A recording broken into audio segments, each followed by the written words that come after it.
Hello, this is Derek Taylor. You are listening to the Controversies in Church History podcast. This is the latest episode of our ongoing series called Catholic Lives, in which we dive into the lives of Catholics who are not saints, but who have some claim to fame or to be interesting or edifying for us. And this is episode 13, The Life of the Outlaw, Bloody Bill Longley. Well, I haven't got much to say.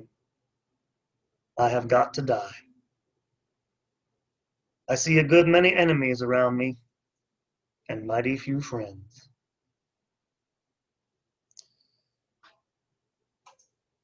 When I first read those words as a child in the Time Life books my parents bought about the Old West, I was struck by them. They're the words of William Preston Longley when he was on the scaffold, just about to be executed. There are many legends and fables about gunmen from the western frontier, but those words have always stuck with me for some reason. Perhaps because of the loneliness and isolation they project about someone about to die, someone who's hated, in this case for good reasons.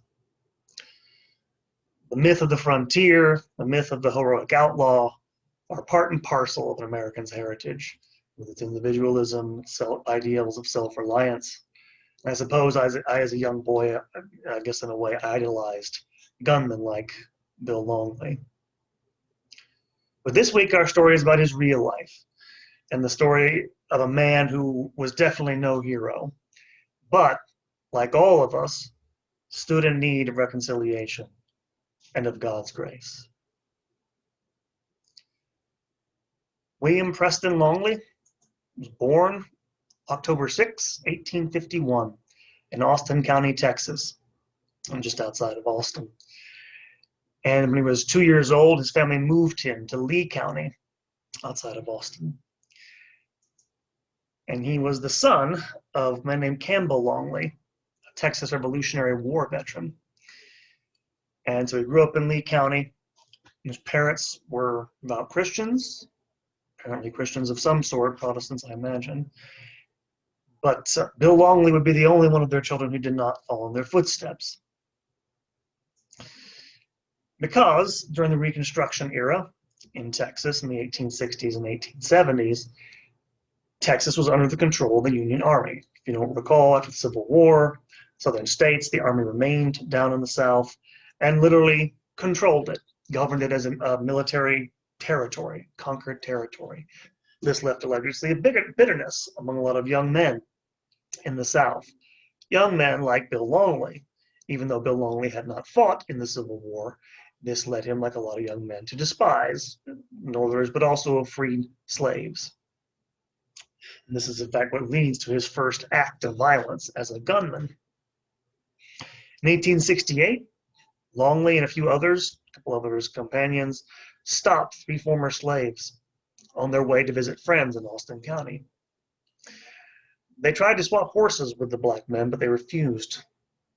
They left, but later came back, did Longley and company, and pulled their weapons on the black men and made them march into a creek bottom. When one of the former slaves panicked and fled, the white men gunned him down, while all the rest of the black men fled. Most of the time thought Longley had killed the black man, although he later claimed all 3 of them had killed him. Fearing arrest by the Union Army, which almost certainly would have happened, he flees Austin. And from there, his life is a mixture of fact and fiction. For example, he makes up a lot of stories about himself. He tells a story that after his first killing, he was grabbed by a lynch mob and hanged, only to be saved by someone shooting the rope. By 1870, there was a $1,000 bounty on his head for having killed a man named Paul Bryce, another ex-slave, and probably another black woman as well, besides stealing horses. Because of all this, he became, of course, a wanted man and left Texas in 1870. From there, he went to the Black Hills of South Dakota to join a gold hunting expedition. But it disbanded because mining was prohibited there. So instead, Longley joined the army. Within weeks, he tried to desert, but he was captured, but then released the following winter, which was very brutal because of the compassion of his commander. In his later life, he denied ever having been in the Army, but one sergeant remembered him as being, quote, an idle boaster, a notorious liar, and a man of low instinct and habits, but tolerated on account of his good nature, gift of gab, and excellent marksmanship. Longley left the Army for good in 1872 and showed up again in Texas by 1873, where he reportedly killed another black man named Price. Shortly after, he was captured by vigilantes pursuing a gang of horse thieves that he was running with and taken to the sheriff. The sheriff tried to claim the reward, but because this was Reconstruction, the reward was being offered by the Union Army.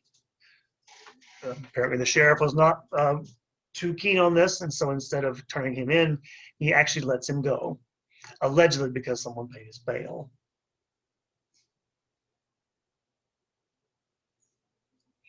The next year, he returned home, and at the instigation of his uncle, murdered a man named Wilson Anderson for allegedly having murdered his cousin.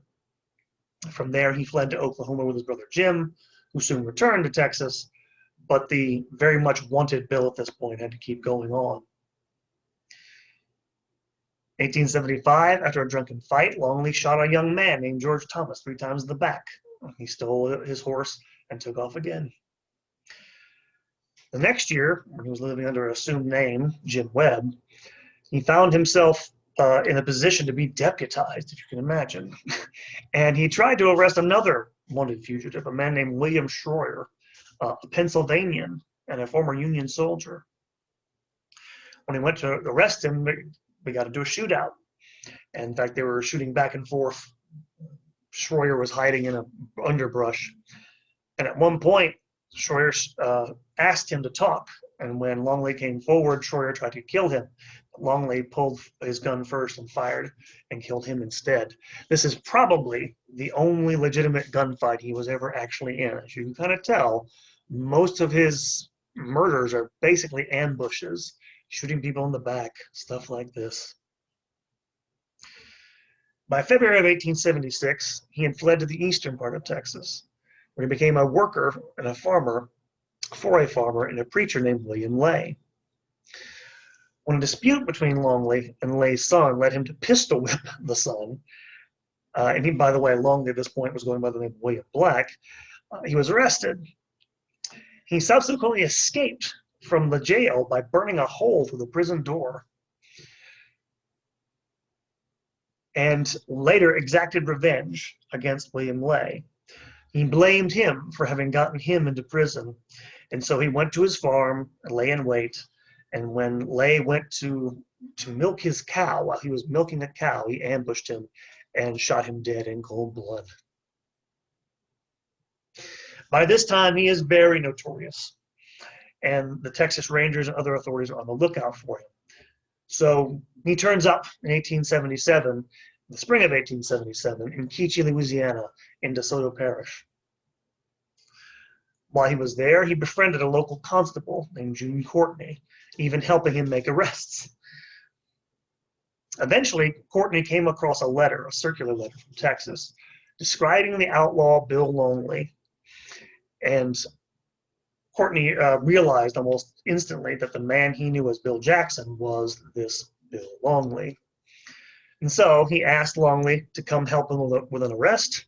And when he did, he was immediately captured, surrounded by 3 men who arrested him on June 6, 1877.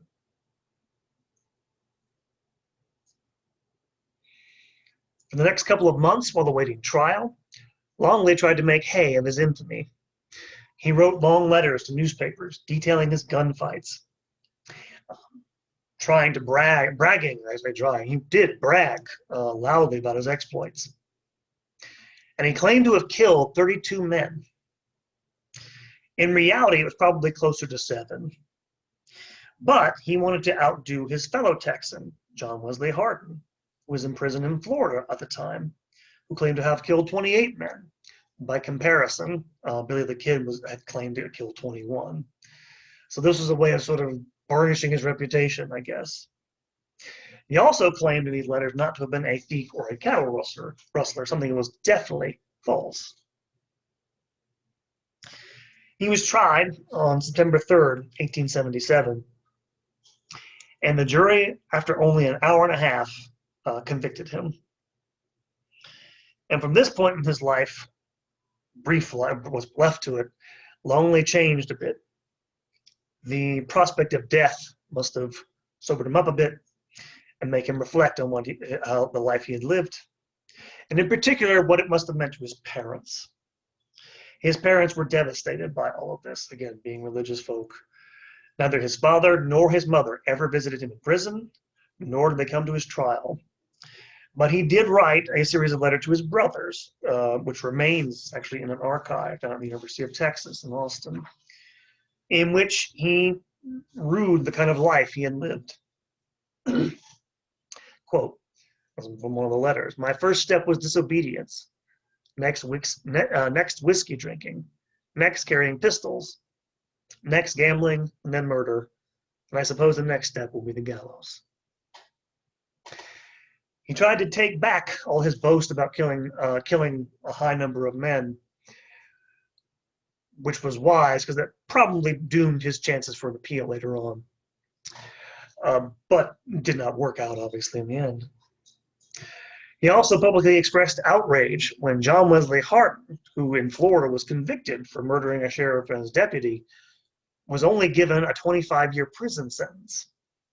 Quote, "Don't you think it is a one-sided thing to kill me for my sins and only give Hardin 25 years in prison?" That last quotation should give you a hint that things have changed a bit in his life, because Longley tries to escape in early March 1878, but is easily caught.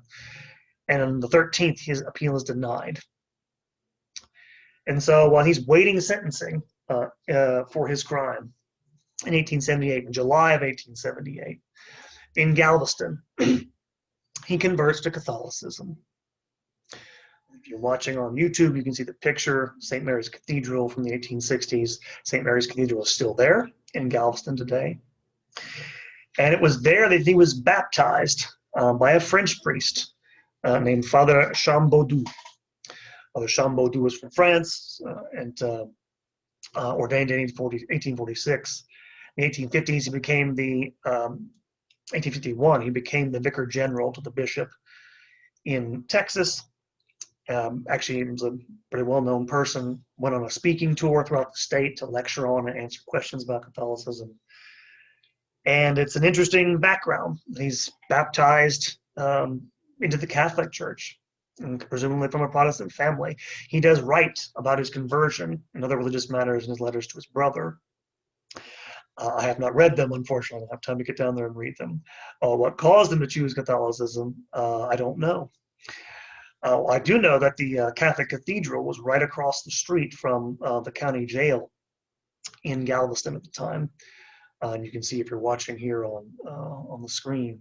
The date of his baptism, Father Chambaudou baptized him, also was his godfather, on July 1878. Sign there. That's courtesy, by the way, of Miss Lisa May, from the archivist of the Diocese of Galveston, Houston. I want to thank her personally for this, having us for this interesting bit of history. But he had a choice. As I mentioned, he could have, I mentioned it, the county jail was across from the cathedral. You can see on this map if you're watching on YouTube. If you're not, you can find it on the internet. But it's also right across the street from the First Presbyterian Church. I don't know why he chose Catholicism. Perhaps it was just the efforts of Father Chambaudou ministering to priests. Might have been. Father Chambaudou seems like an interesting character. There were a couple of companies in the area that fought in the Civil War, obviously Texas did, and one of them that mustered in Galveston and adjacent counties was made up of entirely French settlers, descendants of the army of Napoleon, in fact. They were all Catholics, and apparently Father Chambaudou was a great favorite among them. And again, according to Lisa May, the article, there's an urban legend that during the Battle of Galveston, the commanding general of the Confederate forces, General Magruder, offered Father Chambaudou the opportunity to fire a cannon against the Union Army. So one of the things that may have attracted Longley was this connection to the Confederate Army.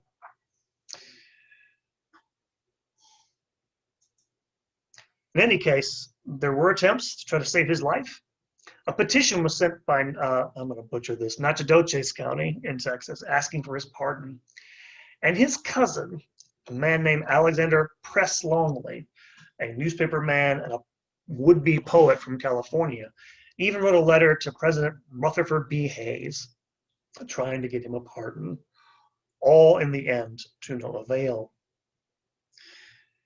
He was returned to Giddings, which is the seat of Lee County, in August 1878, and the judge on September 6th sentenced him to death on October 11th, 1878. On the night before his execution, Longley wrote to his brother Jim, I dread this at all. Tomorrow this time I will be in a much better place. A priest from Austin, Texas, Father Spillard, spent 3 hours with him the morning of his execution, and he was accompanied by him as well as a Father Carrot of Houston from the jail to his place of execution. He wore, as he went to his death that day, what some have described as a, quote, Catholic medal around his neck, which is perhaps a miraculous medal of St. Catherine Labouré, which seems a logical deduction given the fact that, he was baptized by a French priest. It's probably what it was.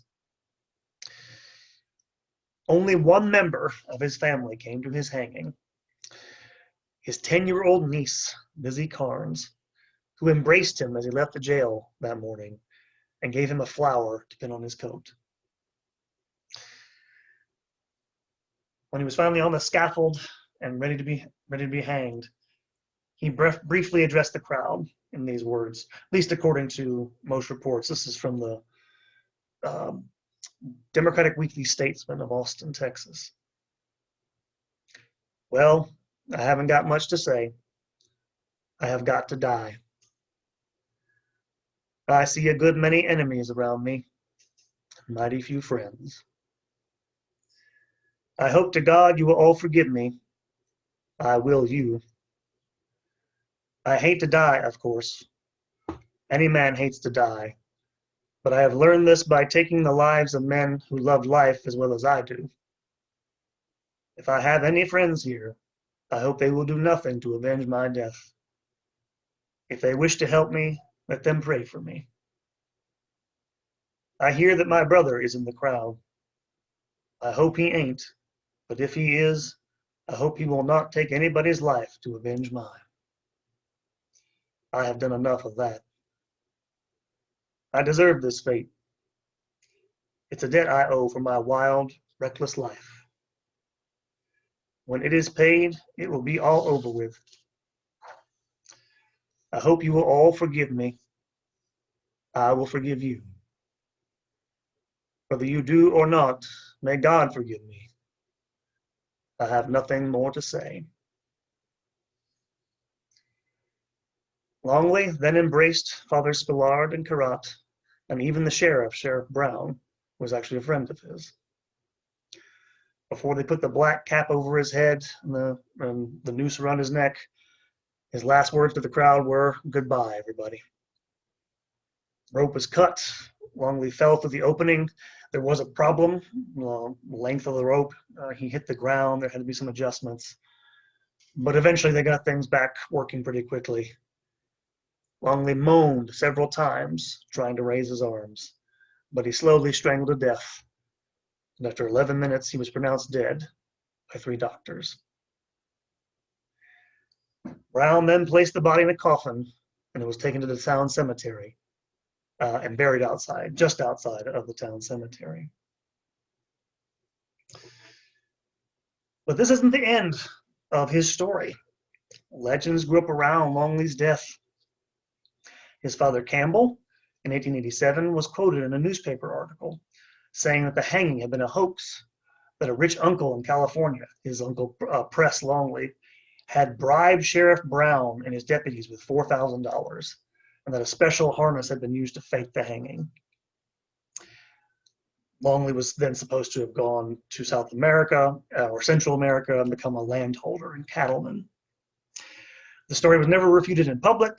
No one ever stepped forward to bring facts to contradict this. And so it became part of the legend surrounding his life. What actually happened was Campbell Longley's statement was I guess, an offhanded way of trying to ease the burden of his poor wife. His wife, Sarah, had simply never been able to deal with the fact that one of her children was a cold-blooded, vicious murderer and had been hanged. She was so fragile about this, the family actually concocted letters from him in Utah Territory, where he allegedly was staying with a sister. And so this story sort of helped spread the mystery. There are other legends as well about his death.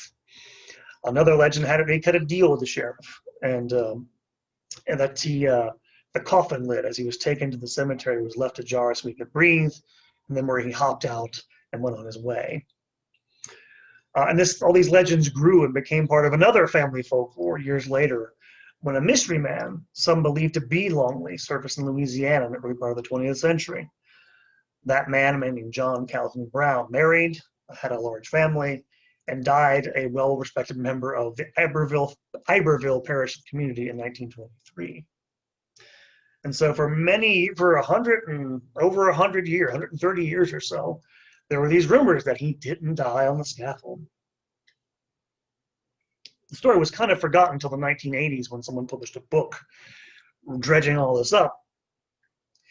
Finally, in 1998, I forgot to mention this, he was actually buried in an unmarked grave. So after a while, after several decades, people lost track of where he was buried. In 1998, however, forensic researchers were brought in, discovered his grave just outside the Giddings Cemetery, and dug it up. And what they found inside was a male Caucasian fitting his description. In 2001, DNA tests revealed that the man inside the coffin was indeed William Preston Longley. Even before they had done this, though, researchers thought they had found the man himself, because when they opened the coffin, they found two items on his body. One, part of a yellow leaf that seemed to be part of the flower his niece had given him the day of his execution, and as well as a medal, a Catholic medal, worn around his neck. William Longley is part of legend and part of the myth of the Old West. But in reality, he lived a pretty evil life, attacking freed slaves who just got their freedom, ambushing people, killing people out of spite. Someone who had good parents, a good home, was provided for, and turned to these sorts of things. And we should remember his victims, by the way. I say this as someone who, again, when you're a kid, you idolize Billy the Kid, you idolize all these strong men, because you want to be strong when you're a boy. But it's, of course, good to look at the history and look at the reality of it. It was a tragic life because it wasted so much life. And yet, as people, even during his lifetime, admitted, he was sort of like the line from Macbeth, nothing so became his life like the leaving it. At the very least, at the end of his life, he recognized the errors of his ways. He reached out for forgiveness to God, most of all. And even though our lives aren't nearly as awful as those of William Longley, we too are sinful people.